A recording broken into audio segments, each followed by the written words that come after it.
Энэхүү нэвтрүүлгийг Joyce Meyer-ийн үйлчлэгийг хамтрагчид болон түүний найз нар нь ивент итгэсэн байна. Хэрв та ухаалаг бөгөөд хэдийгээр таны амьдралд яг одоо бүх юмчин сайн сайхан явж байгаа ч гэсэн та арай илүү туслахооны төлөө өглөө бүр арай жаахан эрт босч бурхантай өнгөрөх цагийг гаргах хэрэгтэй.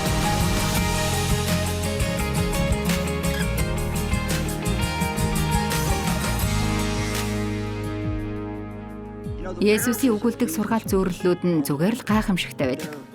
Тэдгээр нь хэдий түүхүүд боловч сайн мэдээг бүрэн дүүрэн төгс ойлгох төвшөнд биднийг аваачдаг үлээ. Хэтэрхий сүнслэг зүйлүүдэд би дургүй. Учир нь миний ай ухаанд багтдаггүй бөгөөд тэдгээрийг сонсож байхад гайхалтай юм шиг санагддаг хэдийч би түүнээс нь юу ч хүлээн авч үлддэггүй. Амен. Би гэрлүүгээ харихтаа ямар нэгэн үгнээс зууран үлдэж санаж байх дуртай. Тиймээс та нарын ихэнх нь хэрв та өчигдөр орой энд байсан бол таны санаж байх зүйл чинь би амьдралдаа буруу зүйлүүдээс илүү сайныг хийх болно гэдэг юм. Өчигдрийн номлолоос хичнээн чи үүнийг санаж байна уу? Та сэтгэлдээ буруутгалыг тээхгүй гэж хичнээн чинь санаж байна вэ? За. Өчигдөр орой номлолын талаар дахин дурдах цаг бидэнд байхгүй. Бид Матай 24-р бүлгээс үзэж эхлэх бөгөөд Библийн энэ бүлэгт дэлхийн төгсгөл үеийн шинж тэмдгүүдийн талаар өгүүлсэн байдаг. Есүс хизээ буцаж ирэхийг хүн бүр мэдхийг хүсэж байдаг. Тэр түүнийгээ бидэнд зориуд хэлээгүй юм. Тэр хизээгүй ирэх гэж байгаа мэт амьдралаар өдөр бүр биднийг амьдраасаа гэсэндээ хэлээгүй юм. Тиймээс энэ зүйлээр би өнөөдрийн номлолыг эхлэе. Хэрв та үнэхээр мэддэг, хэрв одооноос яг 3-7 хоногийн дараа бүтэн сайн өдрийн өглөөний 10 цагт Есүс буцаж ирнэ гэдгийг үнэхээр мэдвэл миний танаас асуух асуулт бол та өөрийн амьдралд байгаа юуг өөрчлөх вэ?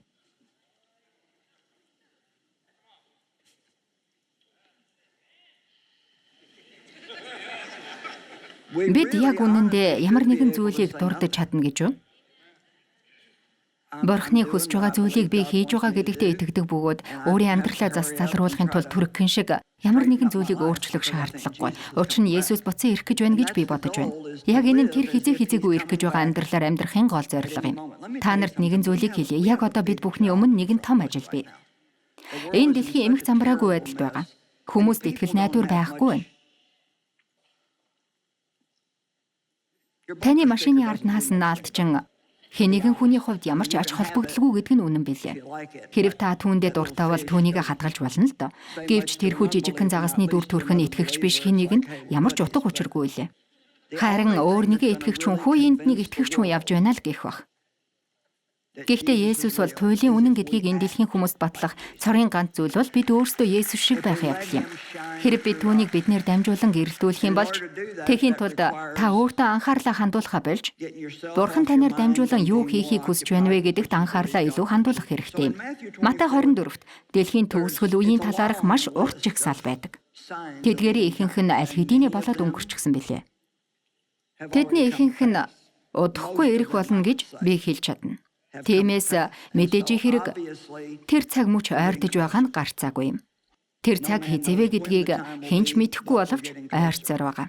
Тиймээс Ишлэл 42-т Тиймээс эзэн чин ямар өдөр ирэхийг та нар мэдэхгүй тул сонор соргог бай. Харин үүнийг мэд. Хэрв гэрийн эзэн шөнийн манааны үед хулгайч ирэхийг мэддэгсэн бол тэрээр сэрүүн соргог байж гэрээ ухуулахгүй байх байсан. Тиймээс та нар ч мөн бэлэн бай. Хүний хүү та нарын санаандгүй цагт ирнэ.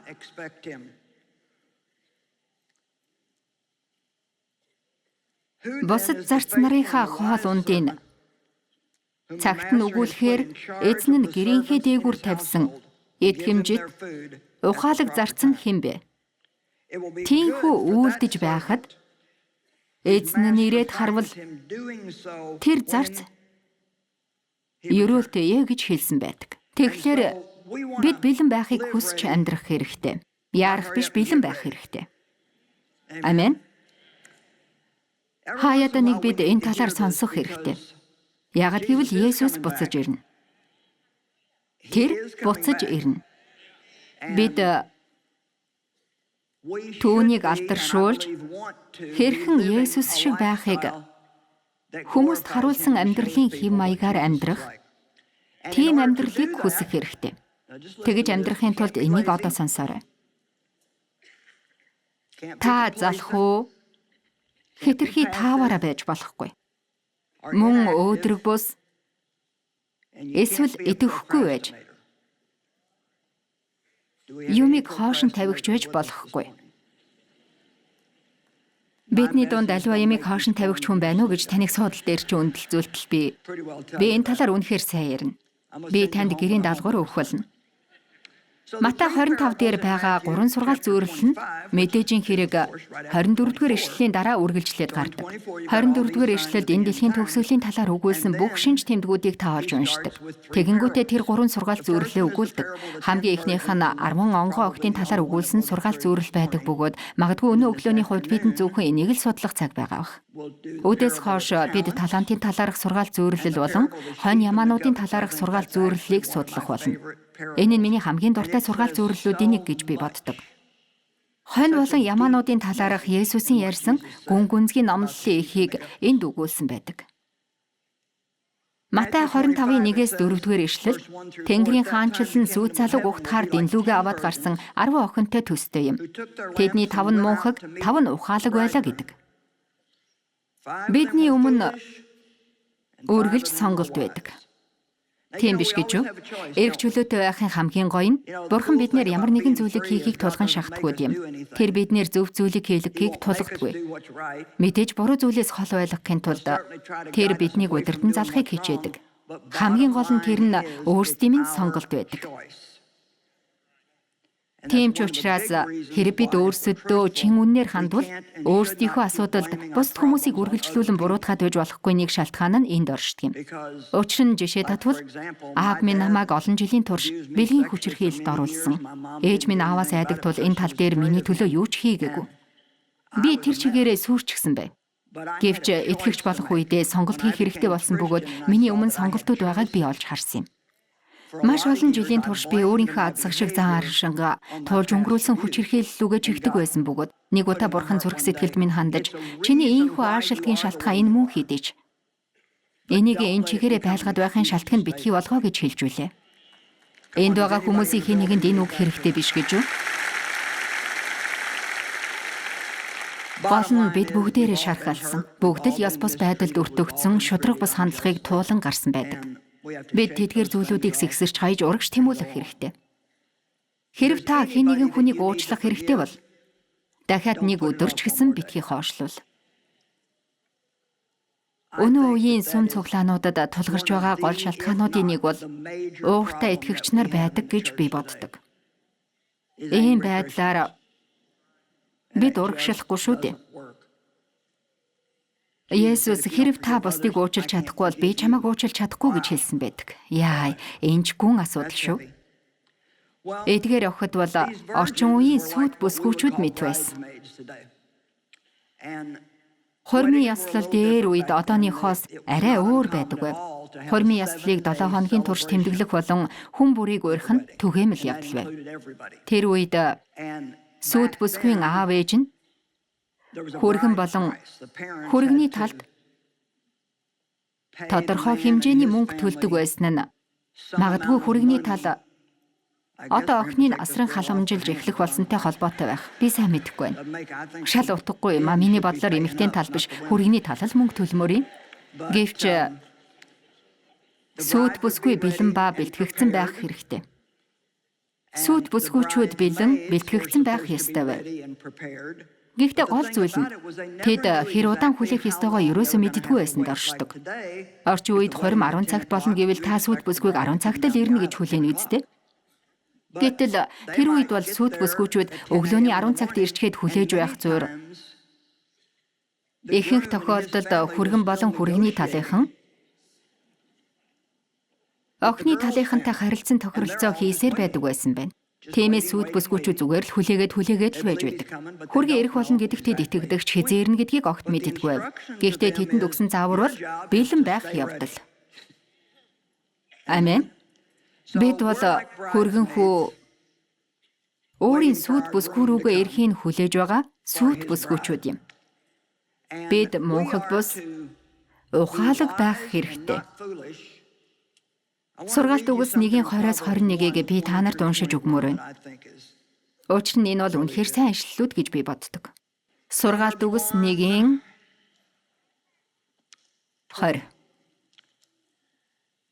Годмонд ч мэргэн ухаан хашгирч, талбайд ч өндөр дуугаар дуурч, олон хүлийн газар ч ойрлж, хотын гулдан хаалганы үүдэнд ч бас үгсээ тэр өгүүлрүү. Энэ бол үнэхээр сонирхолтой гэж би боддог. Учир нь энд юу гэж өгүүлээд байгааг та нар мэдэж байна уу? Таны амьдралын өнцөг салаа бүрт мэргэн ухаан намайг сонсоо хэмээн үргэлж хашгирч байдаг юм. Мэргэн ухаан гэдэг нь амьдрал дах ариуцгагдсан ерөнхий зарчим гэдэгт би итгэдэг. Та юу гэдгийг мэдэх үү? Бид ямар нэгэн содон хачин гайхамшигыг хайхийнхаа оронд альва зүйлийг зүгээр л зөв өнцгөөс нь харж сурах буюу мэргэн ухааныг хэрэглэх юм бол мэргэн ухаан гэдэг нь хийх ёстойгоо одоо хийвэл хожим нь та ад жаргалтай байх болно гэдэг зарчим гэдэгт би итгэдэг. Та энийг хүсэхгүй гэж үү? Мэргэн ухаан гэдэг нь хийх ёстойгоо одоо хийвэл хожим нь та ад жаргалтай байх болно. Жишээ нь орой болоход миний крантаар дүүрэн бохор аяг тавгнууд байлаа гэж бодъё. Би угаа цэвэрлэх хэрэгтэй гэж эхлээд бодсон хэдиж заа заяар шиг маргааш л угаая гэж бодвол маргааш өглөө намайг крант дүүрэн бохор аяг тавгал угтах нь миний хүсэж байгаа хамгийн сүүлийн зүйл байна үсттэй. Өмнөх хоройн би өөрийн махан биеийн хүслээ биелүүлсэн ч тэр нь ухаалаг зүйл биш вэ? Бохор аяг тавгаа угаахгүй үед өөрийн авралаа алдахгүй ч гэсэн бид хэрхэн ад жаргалтай байх талаар ярьж байгаа үлээ. Зарим хүмүүс муу сүнснүүдийг хөөх гэж оролддог мөртлөө өөрсдийнхөө крант дүүрэн бохор аяг тавгаа давж дийлэх эрх мэдэлгүй гэж би заримдаа хэлэх дуртай. Миний бодлоор бид энийг өөрсдийн гэр орноос эхлэх хэрэгтэй. Амен. Бэлэн бай, бэлтгэгдсэн бай. 5 мунхаг охины хувьд юу нь буруу байсан талаар бид хэрхэн мэдэж авах вэ? 3 дугаар ишлэл. Мунхагууд нь дэнлүүгээ авахдаа тосыг авсангүй. Дэлгэрэнгүй Библиэд тэд илүүдэл тосоо авсангүй гэдэг. Би энэнд дуртай. Өөрөөр хэлбэл мунхаг хүмүүс хийх ёстой зүйлээ хийсэн болоод л өнгөрдөг гэсэн үг юм. Тэд ерөөсөө илүү зүйлийг хийдэггүй. Хэрв та ухаалаг бол хэдийгээр яг одоо таны амьдралын бүх зүйл сайн сайхан явагдаж байгаа хэдий ч та арай жаахан эртхэн босч Бурхантай зарим нэг цагийг өнгөрөөж байх хэрэгтэй. Яагад гэвэл танд тэрхүү илүү тос хэрэгтэй юм. Амен. Зарим хүмүүсийн хувьд өглөө босмогц тэдэнд үнэндээ ямар ч илүүдэл цаг байдаггүйг та нар мэдэх үү? Магадгүй тэдний хувьд цөөхөн минут байж болох хэдий ч ямар ч илүүдэл цаг байхгүй. Тэд хүүхдүүдтэй. Би тэднийг өглөөгөр чөлөөлж болно. Тэд ажилдаа явах хэрэгтэй. Гэвч миний нөхөр олон жилийн турш яадаг байсныг та нар мэдэх үү? Намайг үйлчлэлээ эхэлснээс хойш тэр нэг хэсэг инженерийн салбарт ажилласан бөгөөд хэзээ нэгэн цагт тэр ажлаасаа гарч үйлчлэлд мань туслахаа мэддэг байсан хэдий ч яг тухайн мөчөд бид арай л тийх боломжгүй байсан юм. Дэв өдөр бүр өдрийн хоолоо идснийхээ дараа цайныхаа цагаар гэрийнхээ ойр зур алхангаа залбирч өнгөрөөдөг байв. Тэр цаг мөч бол бурхан тэрэнд хэзээ нэг цагт ажлаасаа гарч үйлчлэл туслах ёстойг харуулсан хугацаа байсан юм. Энэ нь 7 жилийн хугацаа байсныг та нар мэдэх үү? Тэр нь 7 жилийн хугацаа мэт санагддаг байсан тул тэрээр ажлынхаа газрын ганц 2 хүнд 7 жилийн дараа би энд ажиллахаа болно. Би бүтэн цагийн үйлчлэл хийнэ гэж хэлсэн байна. Хэрв та бурхантай цагийг өнгөрөөвөл бурхан тантай ярих болно. Мөн таны харах ёстой зүйлийг чинь тэр харуулах болно. Би та нарт гэж хэлэхэд цайныхаа цагаар бурхантай хамт цагийг өнгөрөөж байх нь үдийн хоолны өрөөнд суух зураа бусдаа ажлын газрын нөхцөл байдалчин хичнээн муу талаар хов ярьж байснаас хамаагүй дээр үлээ. Та гэрийнхээ ойр орчимд алхангаа залбирч бурхан талархлыг өгч байх нь хамаагүй дээр. Тэртээ тэргүй би бүтэн сайн цуглаанд явдаг шүү дээ. Тийм л дээ. Гэхдээ та арай жаахан илүү алхмыг хийж болно. Та нар намайг сонсож байна уу? Та арай жаахан илүү хийж болно. Өчигдөр орой би энд байсан өргөл өргөсөн. Тиймээс өнөө өглөө өргөлийн цаг болоход би дахиад өгөх хэрэггүй гэж бодсон. Учир нь би өчигдөр өргөлөө өргөчихсөн. Бусд хүмүүс ч гэсэн өргөл өргөсөн. Би өчигдөр орой өгсөн. Өнөө өглөө би энд дахиад ирчгээд байна. Би өөрийн бэлэг авьяасаа өгөх талаар ярьж байна. Тийм ээ, та заавал өгөх ёстой юм биш. Өчигдөр өгсөн чи сайн байна. Би өчигдөр орой өгсөн тул өнөө өглөө дахиад өгөх шаардлагагүй. Гэхдээ та ямар нэг өөр зүйлийг бас хийж болно. Монголчууд нь дэнлүүгээ авахдаа тосыг авсангүй. Юу гэж? Тэдний хувьд хоошлогдох явдалд ямар ч бэлтгэлгүй байв. Энд байгаа хин нэгэн хүн ямар нэгэн зүйлийг ойлгож авах хэрэгтэй. Та нараас хичнээн чи ямар нэг газар руу явахдаа байнга хоцорчих гээд байдгүй. Зоригтой байцгаая тийхүү. Та яагаад гэдгийг мэдхүү. Яагаад гэвэл хоцорч магадгүй гэдэгт зориулсан ямар ч төлөвлөгөө танд байдгүй. Та гэрээс гарахаасаа өмнө хийхийг хүссэн бүхэл зүйлүүд чинь таны өмнө байдаг. Цөөн тооны хүмүүс төгс байдал дуртай бөгөөд тэдний хувьд бүх зүйл төгс байхгүй бол гэрээсээ гарч чаддаггүй. Гэхдээ би та нарт нэгэн зүйлийг хэлмээр байгаа бөгөөд би бүдүүлэг байх гэсэн биш шүү. Зүгээр л тань туслахыг хичээж байна. Яг үнэндээ хин нэгэн хүн бид бүгдээрээ л зарим нэг үед хоцордог нь үнэн. Гэхдээ хэрэг та үргэлж хоцордог бол хүмүүс танд найдаж чадахгүй бөгөөд хоцорох нь бүдүүлэг бусдыг хайрладаггүй гэсэн үг юм.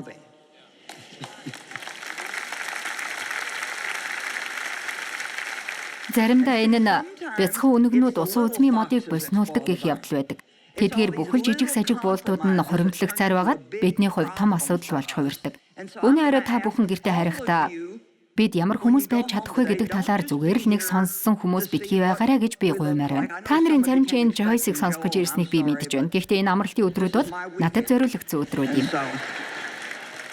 Гэхдээ би та нарт ямар нэгэн зүйлийг үлдээмээр байна. Та нарын амьдралд ямар нэгэн зүйлийг шингээж оруулмаар байна. Тиймээс та нарыг шийдвэр гаргаасай гэж би хүсэж байна. Бид сүм дээр байхдаа ямар нэгэн зүйлийн талаар шийдвэр гаргах нь үнэхээр сайн зүйл гэж би боддог. Та нар гэртээ хараад ямарваа зүйлийг арай жаахан илүүгээр хийж эхлээрэй гэж би урамшуулмаар байна. Юу ч байж болно. Зүгээр л арай жаахан илүү хүч хөдөлмөр гарган хий. Өнгөрсөн 7 хоногт миний эхэлсэн нэгэн зүйл байгаа бөгөөд би нэг зүйлийг оролдож эхлэх хэрэгтэй бөгөөд дадал зуршил болгоныг хичээж байгаа. Энэ нь би ямар нэгэн зүйлийг хэрэгэлсэн бол явхаасаа өмнө байранд нь буцааж тавьж сурч байгаа.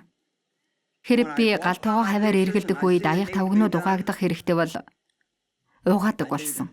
Саяны нэг өглөө 5 дахь өдөр юм байна. Би дасгал хиймээргүй байсан. 7 хоногт 3 удаа дасгалжуулагч манад ирдэгч би ямар ч дасгал хиймээргүйсэн.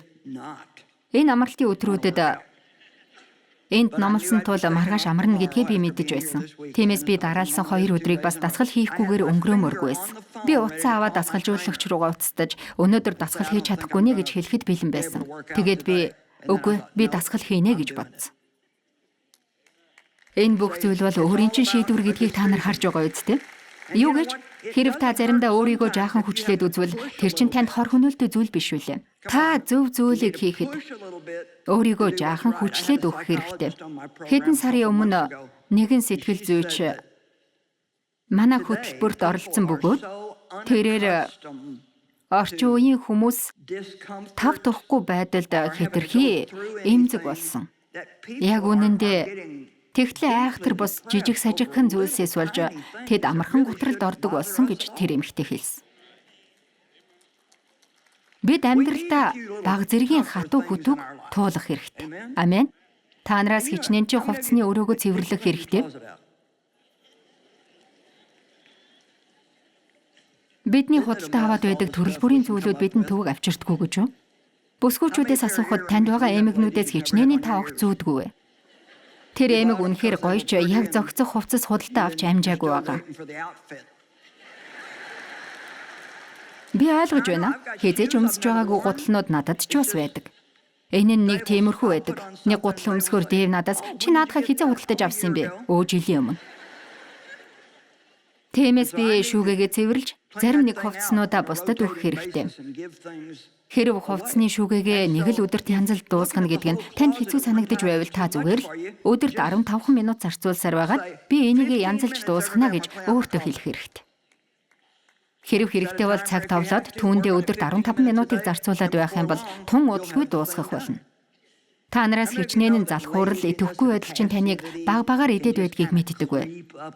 Та аливаа зүйлийг баг хийх тусмаа өдөр ирэх тусам улмал бүр баг хиймээр санагдаад байдаг болчихдгийг мэдхүү. Бид тийм байж болохгүй.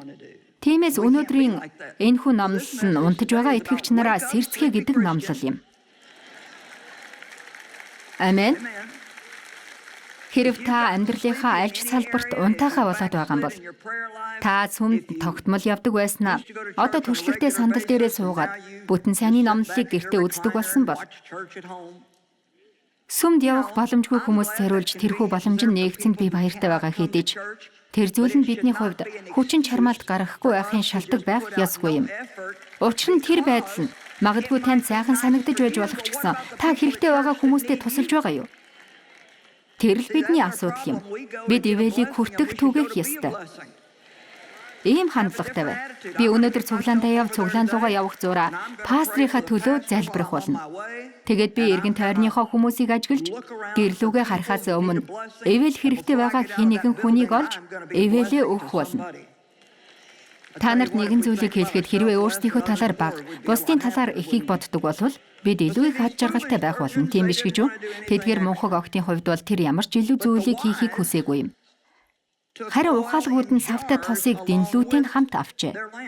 Тэр нь тэдэнд баг зэрэг тавтахгүй байсан гэж би төсөөлж байна. Ягд гэвэл тэр нэг гартаа дэнлүү нөгөө гартаа савтай тосоо барьж байсан гэсэн үг. Мэргэн ухаан хүн бүрт нээлттэй боловч хэрэг бид мунхаг бай гэж бодвол бүгд л мунхаг занг гаргаж чаддаг. Өнөөдрийн номлолоос авч үлдээсэй гэсэн нэг зүйл бол 4 үгтэй үг юм. Одооноос хийж эхэл.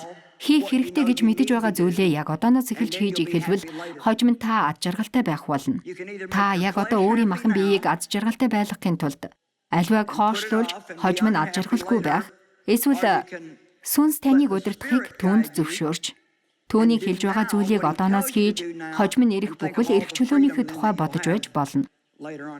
Энд 50 эсвэл 60 настай хүмүүсээс хичнээн чин та 20 настай байх үеэсээ эхэлж цалин бүрээсээ бага зэргийн мөнгийг хадгаламжинд цааш нь хурааж эхэлдэг байжээ гэж чин сэтгэлээсээ хүсдэг.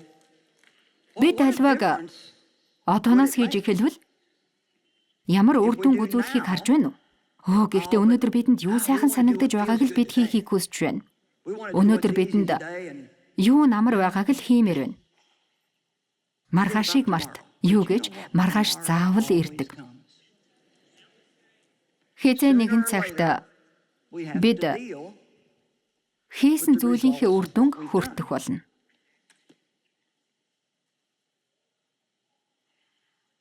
Ухаалаг хүмүүс өөрсдийн хичээнгүй, тууштай, төвчээртэй байдлууд болон гаргаж байгаа золиосынхоо шагналыг хожим нь заавал хүртдэг. Ирээдүйдээ анхаардаг хүн байна уу? Ирээдүйд чи ирэх болно. Тэр цаг мөч ирэх болно. Би танил гэж хэлэхэд хэрэг та ухаантай бол та 20-30 наснаасаа дасгал хийж эхлэх хэрэгтэй. Та миний насанд хүрчгээд хийх гэж оролдоод үзээрэй. Амен. Би 62 наснд хүрэх хүртлээр хизээч дасгал хийж үзэж байгаагүй. За яандаа л гэж бодож байсан. Намайг ч бараг хөнөөх гээд л байдаг. Би жорлон дотор унж тэндээс гарах гэж залбирж байсан цаг бий. Таны бие чинь тэгтлээ хүндүр байж үзсэн үү? Амар хүндүр. Нэг удаа би завинд сууж байхдаа хөлөө өргөөд хөлийнхөө ард талыг маажих үед би нэг бондгор зүйлийг мэдэрч үлээ. Тэгээд би заавал нэгэн бондоосон зүйл байх чинь энэ юу юм болоо гэж бодсон. Тэгээд нөгөө хөлөнд маань бас адилхан бондгор зүйл байхыг анзаарсан. Тэр нь миний булчин байсныг энд би ухаарч үлээ.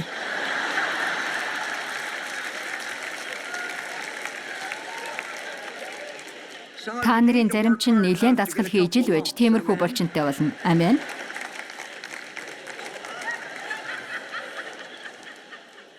Та нар бүгд намайг инээдтэй амтан гэж бодож байна. Тэгвэл би энд буцаж ирэх болно. Нөхөр маань маш олон жилийн турш дасгал хийсээр ирсэн гэдгийг бодоод үзтээ. Би энийг төвчж чаддаггүй юм. 60 жилийн турш. Бидний гэрлэх үед л өмсдөг байсан хувцснууд нь одоо хүртэл хэвээр байдагт гайхаад байх явдалгүй. Энэ сарын эцэст нөхөр маань 79 хүрнэ. Гэтэл тэр 60 настай юм шиг л харагддаг. Гайхалтай. Тэр үнэхээр сайхан хിവэрэ харагддаг. Олон жилийн хөдөлмөрийнхөө үр шимийг тэр одоо хүртэж байгаа юм. Намайг сонсхийг би танаас хүсэж байна. Амьдралд чин хожим эрг шагналынхаа төлөө өнөөдөр төлөөс төлөхөд бэлэн байгаа хинэгэн хүн энд байна уу? Тэгвэл та гэртээ харихтаа нэгэн шинэ үгтэй боллоо. Одоо бол зөв зүйлийг хийх цаг мөч юм. Дараа нь хий гэж битгий хоошлол. Яг одоо хий.